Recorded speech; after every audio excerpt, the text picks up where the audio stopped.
పూర్ణంగా వచ్చిన అవతారంలో రామావతారం కూడా నిజానికి పరిపూర్ణమే.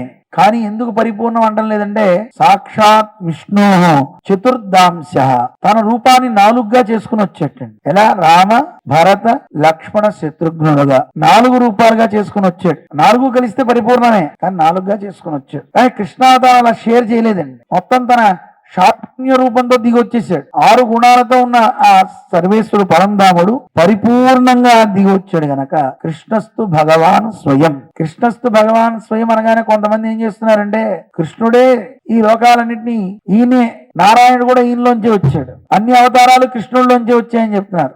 అలా కాదు. కృష్ణుడు మిగతా అవతారాల తర్వాత కదా వచ్చింది. ఆ నారాయణుడు వైకుంఠంలో ఉండే పరవాసు దేవుడు అంటారు. ఏమంటారు? పరవాసు దేవుడు. ఆ పరవాసు దేవుడు పరిపూర్ణంగా తనలో ఉన్న గుణాలన్నింటినీ తీసుకుని వచ్చినటువంటి అవతారం ఇది కృష్ణావతారం. కృష్ణస్తు భగవాన్ స్వయం అంటే అర్థం ఏంటి? సాక్షాత్తు ఆ పరంధాముడే ఇలా వచ్చాడు.